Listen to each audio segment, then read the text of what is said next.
Thanks for staying with us. I'm Bill O'Reilly. We are getting ready for the Republican debate at 9 o'clock. And, of course, the moderators will be in the spotlight. Joining us from Miami, Bernie Goldberg. So one of the big weaknesses in the Democrat debate on CNN was the total lack of foreign policy questions, especially to Mrs. Clinton, who was Secretary of State. And now we know that terrorism is the main issue for American voters. Do you think the CNN people are going to be tougher on the Republicans than they were on the Democrats? Yeah, absolutely. But to some extent, it's understandable. The last Democratic debate on CNN happened before Paris and before San Bernardino. So it makes a certain amount of sense, Bill, that foreign policy and terrorism are bigger issues tonight than they were back then. So that's one explanation. There's another one, which I acknowledge is slightly more cynical. In the last segment, you said that Hillary Clinton, in her foreign policy speech, didn't say what she would do to combat ISIS. Well, interesting, because in the last Democratic debate, there was not a single direct question about ISIS. Right. Shocking.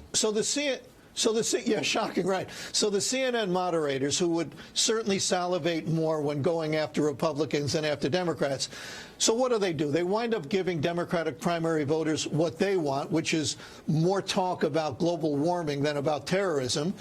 And the Democrats running for president, Mrs. Clinton especially, they benefit because they don't have to spend a lot of time defending Barack Obama's foreign policy. Okay, and I think people at this point have to know what happens here. You got 3 moderators for each debate. That's the way they're doing it these days. I would rather see 2 or 1, me, of course. They sit around. They're out in Vegas at the Venetian, and Fox News people do this too, and Fox Business people do it. They sit around a big table with all the news executives, and they go over. All right, what areas they should ask and how they should phrase the questions, who gets what questions so they don't duplicate back and forth. So it was by design not to ask Hillary Clinton. You raise a good point. CNN is pandering to what they think the audience wants to hear, global warming instead of ISIS, and, you know, they have no answer on ISIS anyway. But tonight, terrorism is right in the Republican wheelhouse. It's right there. So I expect to see a lot of Muslim questions tonight. Try to embarrass Republicans into saying some anti-Muslim stuff. Yeah, and to some extent, well, the embarrassment part we're against, but to some extent it makes sense that they'd be asking more questions about that tonight than they did back then, but they should have asked foreign policy questions then. But look, Bill, you and I have been on the inside of network news for a long time.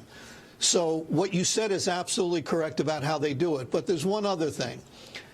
The way you get your stripes is not by asking a question that simply elicits information. That's okay, but that's not how you get your stripes and your reputation. You get it by trying to get somebody and to go after somebody.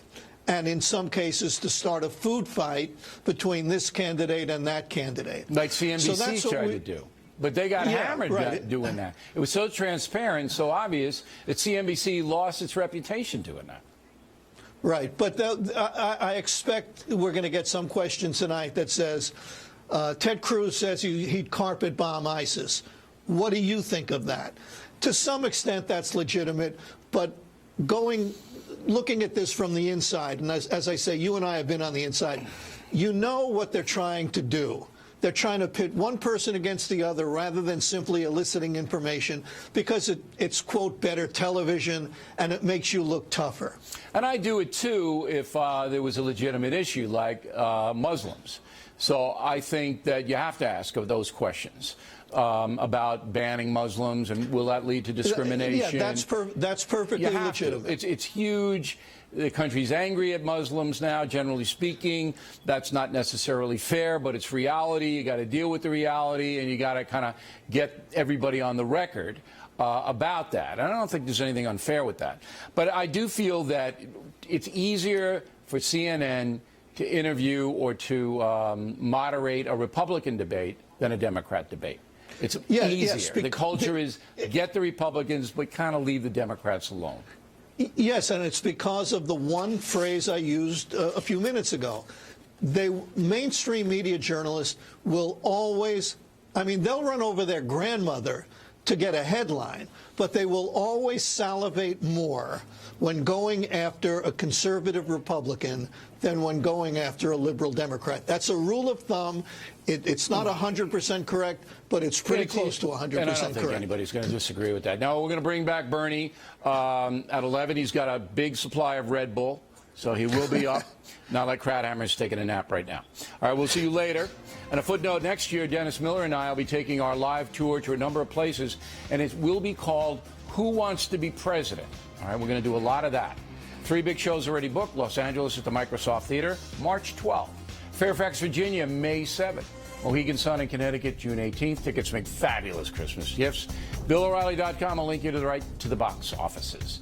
Gutfeld